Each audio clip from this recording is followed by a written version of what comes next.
మన ప్రభు అయిన యేసుక్రీస్తు వారి యొక్క పరిశుద్ధమైనటువంటి ప్రశస్తమైనటువంటి దివ్యనామములో తిరిగి మరొక ఉదయకాలపు కృపావాక్య ధ్యానములలో మనమంతా కూడా సజీవులముగా ఆత్మ కలిగించు ఐక్యతలో సమకూర్చినటువంటి దేవాతి దేవునికి స్తుతులు స్తోత్రములు చెల్లిస్తూ ఉన్నాను.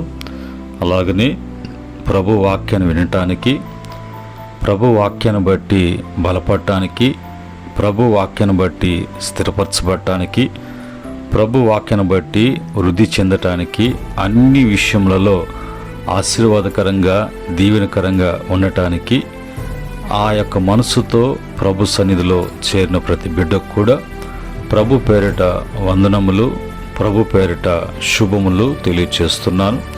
ప్రియమైన దేవుని బిడ్డలారా, ఉదయకాలమందు ప్రభు మనకిచ్చినటువంటి ఆయన యొక్క వాక్యాన్ని మనము చదువుకొని ప్రార్థనాపూర్వకంగా ధ్యానం చేద్దాం. ఈ సమయంలో అపోస్తలుడైనటువంటి పౌలు గారు, దైవ సేవకులైనటువంటి పౌలు గారిచే దేవుడు రాయించినటువంటి పత్రిక తెస్సలోనిక పత్రిక, తెస్సలోని సంఘానికి రాసినటువంటి మొదటి పత్రిక 5వ అధ్యాయం 18వ వచనములో ఉన్నటువంటి మాటని చదువుకొని ప్రార్థనాపూర్వకంగా ధ్యానం చేద్దాం. ఇక్కడ రాయబడినటువంటి మాటలు, ప్రతి విషయమునందు కృతజ్ఞతాస్తుతులు చెల్లించుడి, ఇలాగ చేయుట యేసుక్రీస్తునందు మీ విషయములో దేవుని చిత్తము. మా ప్రేమగల ప్రియ పరలోకపు తండ్రి, పరిశుద్ధుడా, ఈ యొక్క ఉదయకాలమందు మాకు మీరు ఇచ్చినటువంటి మాటలను బట్టి స్తుతిస్తున్నాం తండ్రి. ఈ యొక్క మాటలలో మాకు వివరించి బోధించండి అయ్యా. ఆత్మీయంగా నాయన ఉన్నటువంటి ఆ యొక్క అర్థాలు మాకు తెలియచేయండి. మా ఆత్మలకు, మా ప్రాణాత్మ దేహాలకు నాయన బలపడటానికి, దీవెనకరంగా ఆశీర్వాదకరంగా మీతోనే మేము అంటకట్టబడేటువంటి అనుభవాన్ని మాకు దయచేయమని యేసుక్రీస్తు నామములో అడిగి వేడుకుంటున్నాము తండ్రి, ఆమెన్. ప్రియమైన దేవుని బిడ్డలారా, ఈ సమయంలో మనం చదువుకున్నటువంటి మాటలలో ఏమని రాయబడిందంటే, మన పట్ల దేవునికి ఒక చిత్తము ఉన్నది, ఒక సంకల్పము అనేది ఉన్నది. ఏంటి ఆ చిత్తము, ఏంటి ఆ సంకల్పము అంటే, మనమంతా కూడా యేసుక్రీస్తు నందు ఏ విధంగా రూపించబడ్డామో, యేసుక్రీస్తు నందు ఏ విధంగా మనం చేయబడ్డామో, యేసుక్రీస్తు నందు మనము ఏమై ఉన్నామో అనేది, ఏమై ఉండాలి అనేది దేవుని చిత్తములో ఆ విధంగా మనము రూపించబడటం కానీ, మనము జన్మించటం కానీ, మనము జీవించటం కానీ, మనము పోషించబడటం కానీ దేవుని చిత్తము మన పట్ల అది ఆ విధమైగా ఉన్నది. కనుక దీనిని బట్టి మనము ఏం చేయాలి, తిరిగి ఏం చేయాలి? మనకు దేవుడు ఈ జన్మనిచ్చాడు, ఈ జీవితాన్ని ఇచ్చాడు, ఈ దినాన్ని ఇచ్చాడు, ఈ దినములు పోషణ ఇస్తున్నాడు. తల్లి గర్భమున రూపించబడక ముందు, రూపించిన తర్వాత, ఉద్భవింపబడిన తర్వాత, ఈ లోకంలో మనం ప్రవేశపెట్టిన తర్వాత, మన జీవితాల్లో ఇన్ని దినాలు, ఇంత కాలము, ఇన్ని సంవత్సరాలు, ఇంత వయసులో కూడా ప్రభు ఆయన మన భారమును భరిస్తూ ఉన్నాడు. మనల్ని భరించేవాడు, వహించేవాడుగా ఈ లోకానికి ఆయన మానవుడిగా, రిక్తుడిగా తగ్గించుకొచ్చి మానవుల పాపముల కొరకై, పాప విమోచన కొరకు, పాపంలో నుంచి రక్షించబడటానికి మనమంతా కూడా ఆయన యొక్క చిత్తములో ఏమై ఉన్నామో ఆయన చిత్తానిలో మనం కలపబడటానికి ఆయన ఈ లోకానికి ఎంతగా తగ్గించుకొని వచ్చి మన కొరకు ప్రాణం పెట్టారు. ఇవన్నీ కూడా మన జీవితాల్లో ప్రభు ఆయన ఆ చిత్తము, సంకల్పము, ప్రణాళిక నెరవేర్పు కొరకు మనకు ప్రతిదీ కూడా మేలుకరంగా, ఆశీర్వాదకరంగా, దీవెనకరంగా ప్రభు జరిగిస్తున్నప్పుడు ఇందును బట్టి నీవు చేయవలసినటువంటిది ఏంటి అంటే, దేవుణ్ణి స్తుతించు. ఎలాగ స్తుతించు? కృతజ్ఞత భావము కలిగి స్తుతించు, కృతజ్ఞత కలిగి స్తుతించు. ఆ స్తుతి చెల్లించటం వలన నీ జీవితంలో నీ యొక్క స్థితిగతులు మార్చబడటానికి, నీ స్థితి స్థాయి ఏ విధంగా ఎదగాలో, ఏ విధంగా ఎదుగుదల ఉండాలి అనేది దేవుని చిత్తములో యేసుక్రీస్తు ద్వారా జరిగిస్తున్నటువంటి కార్యాలను బట్టి ఎల్లవేళలా ప్రభువుని మనము స్తుతించేటువంటి వారముగా, కృతజ్ఞత కలిగి స్తుతించేటువంటి వారంగా, కృతజ్ఞత కలిగి ఆరాధించేటువంటి వారంగా, కృతజ్ఞత కలిగి మహింపరిచేటువంటి వారంగా, కృతజ్ఞత కలిగి ఘనపరిచేటువంటి వారంగా, కృతజ్ఞత కలిగి హెచ్చించేటువంటి వారంగా, కృతజ్ఞత కలిగి ఆయన సంతోషపరిచేటువంటి వారముగా, ఆనందపరిచేటువంటి వారంగా ఉండాలి అన్నది ఇక్కడ రాయబడినటువంటి మాటలలో ఉన్నటువంటి అర్థము, భావం. కనుక ఇందుని బట్టి మనం ఏం చేయాలి అంటే దేవునికి మనం స్తుతులు చెల్లించాలి. ఏ స్తుతులు? కృతజ్ఞత కలిగి, కృతజ్ఞత భావంతో ప్రభువునికి మనం స్తుతులు చెల్లించాలి. ఎలాగా? అసలు కృతజ్ఞత అంటే ఏంటి? కృతజ్ఞతాస్తుతులు ఎలాగ చెల్లించాలి? దానికి ఏమన్నా మరి క్రమం ఉందా అంటే ఉంది తప్పక. ఏంటి అంటే మొదటిగా ప్రతి విషయంలో దానికి ప్రతి అంటే ప్రతి ఒక్కటిలో కూడా మనము స్తుతి లేకుండా మనం పొందినటువంటి మేలు బట్టి కృతజ్ఞత ఉన్నప్పుడే స్తుతి వస్తుంది. మరి స్తుతి ఎప్పుడు వస్తుందంటే నీకు ప్రతి దాంట్లో కూడా మరి కృతజ్ఞత ఉన్నప్పుడు ఆ కృతజ్ఞత భావము ఒక స్తుతి రూపములో ఆయన్ని మహింపరచడానికి, ఘనపరచడానికి అలాగా నీకు ఆ కృతజ్ఞత అనేది కలిగి ఉండాలి. మరి రెండవదిగా ప్రతి అని చెప్పుకున్న విషయములలో అనంటే ప్రతి సిచ్యువేషన్లో మనము ప్రభుని ఎప్పుడు కూడా మర్చిపోకూడదు. మూడవదిగా కృతజ్ఞతాస్తుతులు అంటే థ్యాంక్స్ గివింగ్. థ్యాంక్స్ అనేది చెప్పటము ఎప్పుడు కూడా మనము మర్చిపోకూడదు. ఆయనకి ఎప్పుడు కూడా చెల్లించాలి ఆ క్రమములో, అంటే గివ్ కానీ ఆఫర్ అనేది ప్రభుకి మన ఆఫరింగ్స్ అన్నీ కూడా ఇవ్వాలి. ఈ విధంగా దేవుని చిత్తమై ఉన్నది అనటానికి గాడ్స్ విల్ అనేది ఆ విధంగా మన పట్ల ఉంది. అది మనం తెలుసుకోవాలి, ఆ విధంగా మనము మరి జరిగించాలి. ఇలాగా మనము మరి ఆలోచించేప్పుడు ఏ పరిస్థితి వచ్చినా దేవునికి థ్యాంక్స్ చెప్పటము అనేది మంచి జరిగితే మాత్రమే కాదు, మరి మన జీవితాల్లో కష్టం వచ్చినప్పుడు కూడా మన దేవుని స్తుతించాలి. ఎందుకంటే మన పట్ల గాడ్ మరి ఆ పర్పస్ అనేది ఒకటి ఉంది, మన పట్ల ఒక ఉద్దేశం అనేది ఉన్నది. కాబట్టి God has a purpose in everything అని మనకు తెలియచేయబడుతుంది. మన ఈ విషయంలో ఒక పర్పస్, ఉద్దేశం ఉంది. కాబట్టి అది మన జీవితంలో జరగాలి, మనం జరిగించుకోవాలి అంటే మనకి ఆ స్తుతి ఉండాలి. ఆ స్తుతి అంటే మనము చేసిన మేలును బట్టి మర్చిపోకుండా కృతజ్ఞత, ఆ భావము ఆయన స్తుతించే విధముగా చేస్తుంది. ఇక్కడ మరి కృతజ్ఞత స్తుతులు అంటే ఏంటి అంటే మనం ఇంకా మరి ఆ అర్థం ఏంటి అని ఆలోచన చేసినప్పుడు దేవునికి హృదయపూర్వకముగా ధన్యవాదాలు చెప్పడమే కృతజ్ఞతాస్తుతులు. దాన్ని మనము ఎప్పుడు కూడా ఆయన చేసినటువంటి మేలును గుర్తు పెట్టుకునేటువంటి వారంగా ఉండాలి, కానీ మర్చిపోయేటువంటి వారంగా ఉండకూడదు. అది కృతజ్ఞతాస్తుతులు చెల్లించేటువంటి క్రమం. రెండవదిగా ఆయన కృతజ్ఞతాస్తుతులు మరి చెల్లించటం అంటే ఏంటి, ఎలాగ చెల్లించాలి అంటే కీర్తన 107వ కీర్తన 1వ చరణములో యెహోవాకు కృతజ్ఞతాస్తుతులు చెల్లించుడి, యెహోవా దయాళుడు, ఆయనకు కృతజ్ఞతాస్తుతులు చెల్లించుడి, ఆయన కృప నిత్యముండును అని రాయబడింది. ఇప్పుడు కృతజ్ఞతాస్తుతులు ఎందుకు చెల్లించాలి అని అంటే ఆయన దయాళుడు, దయ చూపించేటువంటి వాడు. ఆయన కోపము నిమిషం మాత్రమే ఉంటుంది. ఆయన దయ చూసినప్పుడు ఆయుష్కాలం అంతా కూడా ఆ దయ మనకు ఉంటుంది. అలాగా ఆ దయ చూపిస్తూ మన శ్రమల్లో, కష్టాల్లో, బాధల్లో, బలహీనతల్లో పడిపోయినప్పుడు, దిగజారిపోయినప్పుడు మనము మరి అనేక సందర్భాలలో మనము సతమతం అవుతున్నప్పుడు, దేవుని సన్నిధికి దూరమైపోతున్నప్పుడు, దేవుని సన్నిధిని మర్చిపోయినప్పుడు, దేవుని కార్యాలను నిర్లక్ష్యం చేసినప్పుడు, అన్ని సందర్భాల్లో కూడా ఆయన ఉగ్రుడై కోపం చూపిస్తూ శిక్షించాలి, తీర్పు తీర్చాలి అనేది కాదు. ఈ దయ ఆ స్థితిని మరి గుర్తిరిగి, ఆ పరిస్థితిని అర్థం చేసుకొని, అందులో నుంచి మరి నువ్వు పైకి లేవనెత్తటానికి, తిరిగి ఆయన కన్న తండ్రి వల్లే నిన్ను ప్రేమించటానికి, హత్తుకోవటానికి ఇవన్నీ కూడా దయలో ఉన్నాయి. అందుకని ఆయన దయాళుడు.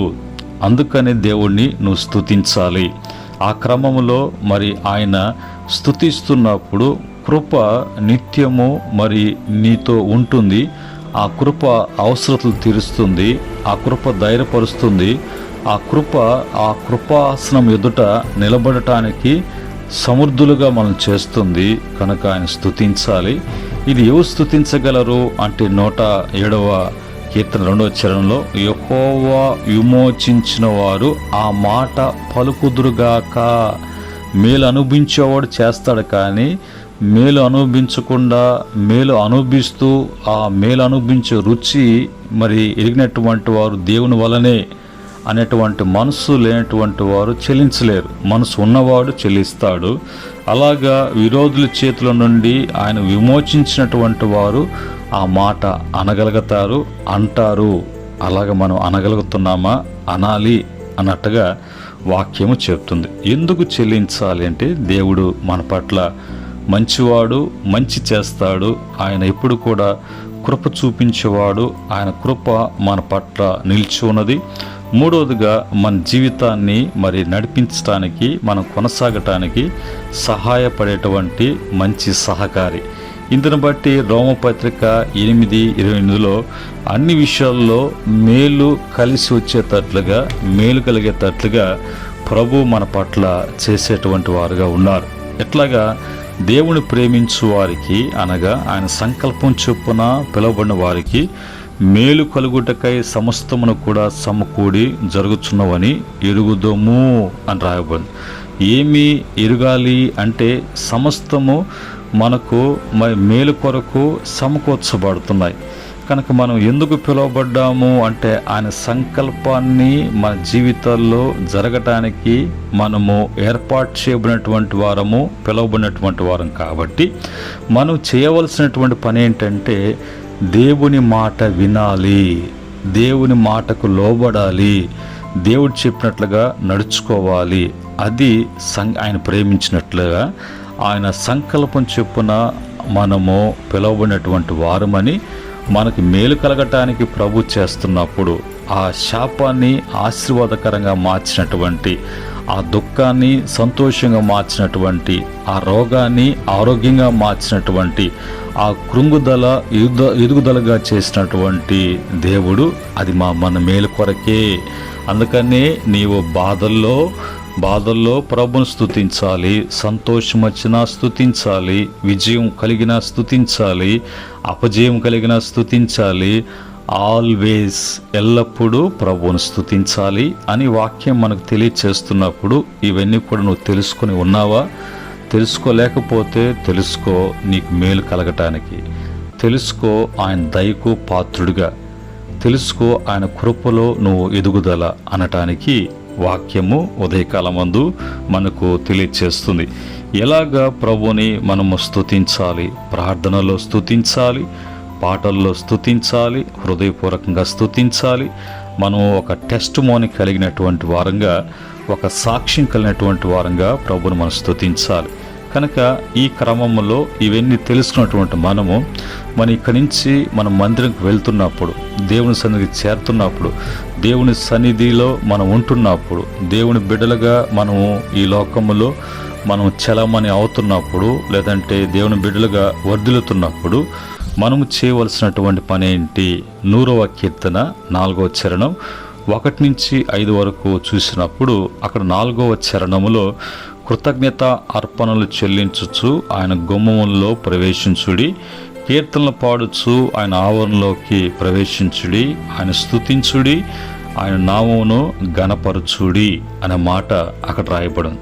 దేవుడు ఆయన సన్నిధిలో మనము చేరినప్పుడు ఆయన సన్నిధికి వస్తున్న బిడ్డలను మేళ్లతో ఘనత, ప్రభావము, సౌందర్యము, సమృద్ధి, ఫలింపు అన్నీ కూడా మూటలుగా మనం మోయలేనటువంటి, ఆ యొక్క భరించలేనటువంటి, తీసుకుని వెళ్ళలేనటువంటిగా ప్రభు ఇచ్చి పంపించి ఆ వారానికి, వారంలో రోజుకి, రోజులో గంటకి, గంటలో నిమిషానికి, నిమిషంలో సెకండ్కి నీలో ఆనంద సంతోషాలతో నింపటానికి, మేలు తృప్తితో నీవు మరి ఎంతగా పరవశించేటువంటి, అంత సుఖపడేటువంటి సుఖ జీవితాన్ని ప్రభు నీకు ఇస్తున్నప్పుడు తిరిగి ఆయన మందిరంకి వచ్చి అన్నీ తీసుకువెళ్ళావు కదా, తిరిగి మందిరంకి వచ్చేటప్పుడు ఆ వారంలో ఇచ్చినటువంటి కూలి, జీతము, సంపాదన, కలిగినటువంటి మేలును బట్టి ఒక సాక్ష్యం చెప్పుతూ ఆయనకి అర్పణలు తెచ్చి అర్పించే విధముగా ఉండటమే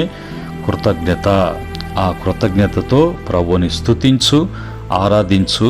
నీవు తప్పక దేవుడు ఆయన నిన్ను మేలు చేయటానికి, నీకు సమస్తం కూడా మేలు కలగటానికి అన్నీ మారుస్తాడు. ఇంకా నీ జీవితంలో మార్పులు కలుగుతాయి. ఈ అనుభవంలోకి వెళ్ళినప్పుడు ప్రతి విషయంలో కృతజ్ఞతతో జీవించటము అనేది, లైఫ్ ఆఫ్ థ్యాంక్స్ గివింగ్ అనేది మన జీవితంలో ఉండటానికి చూసుకోవాలి. ప్రతి పరిస్థితుల్లో దేవుని చూడాలి. See God in every situation అనేది మన జీవితంలో ఉండాలి. కృతజ్ఞత వలన విశ్వాసాన్ని పెంచుతుంది. థ్యాంక్స్ గివింగ్ నీ జీవితంలో మరి ఒక ఇన్క్రీజ్ కావటానికి, నువ్వు మరి అందులో ఎదగటానికి మరి ప్రభు యొక్క సహాయము నీకు అందించబడుతుంది. థ్యాంక్స్ గివింగ్ ఇంక్రీజ్ ఫెయిత్ అని మాట. తర్వాత కృతజ్ఞత మరి బాధను ఆశగా మారుస్తుంది. ఈ కృతజ్ఞత కలిగినప్పుడు అది బాధ వచ్చిన నీ జీవితంలో ఒక ఆశ అనేది కలగటానికిగా మారుతుంది. థ్యాంక్స్ టర్న్ మరి pain in life in hope అనే మాట. తర్వాత దేవుని చిత్తము కృతజ్ఞత. Thanks giving is God's will అనేది మనకి తెలియపరుస్తుంది. కృతజ్ఞత మనసును మరి శాంతింప చేస్తుంది. ఇట్ గివ్స్ పీస్ అనేది మన జీవితంలో జరుగుతుంది. కృతజ్ఞత మరికి ఆశీర్వాదాలకు, మన తలంపులను మరి మన తలుపులను తెరుస్తున్నటువంటిదిగా కనిపిస్తుంది. ఆ కృతజ్ఞత ఆశీర్వాదాలకు తలుపులు తెరిచేటువంటి ద్వారంగా ఉంటుంది. కనుక మనము మరి ఇటు ఓపెన్ డోర్స్ ఫర్ బ్లెస్సింగ్స్ అనేది మనకి తెలియపరుస్తుంది. ఎప్పుడు దేవుణ్ణి మనము మహిమపరచాలి. ఆల్వేస్ గ్లోరిఫై గాడ్ అనేది మనకు వాక్యము తెలియచేస్తుంది. ఈ క్రమములో మన పరిస్థితులు మారకపోయినా మన హృదయము మారాలి అనేది మనం తెలుసుకోవాలి. కనుక మరి ఇన్ ఎవ్రీథింగ్ గివ్స్ థ్యాంక్స్ అనేది మన జీవితంలో ఉన్నది. థ్యాంక్స్ఫుల్ మరి అనేది మన హార్ట్లో ఉన్నప్పుడు మరి మన లైఫ్ అనేది పవర్ఫుల్గా మార్చబడుతుంది. ఇది మనకు వాక్యము నేర్పించేటువంటి, వాక్యము తెలియపరిచేటువంటి సత్యం. ఈ సత్యాన్ని ఎప్పుడు కూడా మనము మరి మర్చిపోకూడదు. ఈ సత్యాన్ని నిర్లక్ష్యం చేయకూడదు. మన జీవితంలోకి ఆస్వాదించుకోవటానికి, ఆ విధంగా ఆశీర్వాదం ఉండటానికి ప్రభు యొక్క సహాయము ప్రతి బిడ్డ కూడా అందించబడునుగాక. అట్టి స్థితి దేవుని వలన కలుగునుగాక. ఆమెన్. ప్రేమగల తండ్రి, పరిశుద్ధుడా, మీకు వందనాలు. ఉదయకాలం మందు నీ మాటలను బట్టి స్తుతిస్తున్నాం ప్రభు. మరి నీ బిడ్డలతో మీరు మాట్లాడారు. మీరు ఎలాంటి మేలు చేయాలని, ఎలాంటి మంచి జరిగించాలని ఒక పర్పస్ అనేది మరి మానవుని యొక్క మరి జీవితంలో మీరు ఇలాగ చేయాలని ఆలోచన కలిగి ఉన్నారు. ఈ మాటలు బిడ్డలు వింటున్నారు. ఈ మాటలు బుద్ధిగంతల వరకు తీసుకువెళ్ళండి. అనేక మంది విని వారు జీవితాల్లో మార్పులు చేర్పులు జరగటానికి, బిడ్డలు బలపడటానికి కృపదయచేయమని, కృపదయకు సమస్తము కూడా అప్పగిస్తుండగా మహిమ ఘనత ప్రభావం చెల్లించుకోమని ప్రభు అయిన యేసుక్రీస్తు నామములో అడిగి వేడుకుంటున్నాం తండ్రి. ఆమెన్. పరమందు తండ్రి ప్రేమ, కుమారుడు యేసుక్రీస్తు దివ్యకృప, పరిశుద్ధాత్మ యొక్క సహవాసం ఈ మాట వింటున్న, అనుసరిస్తున్న మరి బిడలకు, సకల పరిశుద్ధులకు, నాయన దాసులకును సదా తోడే నడిపించునగాక. దైవాశీస్సులు మీకు కలుగునుగాక. ఆమేన్.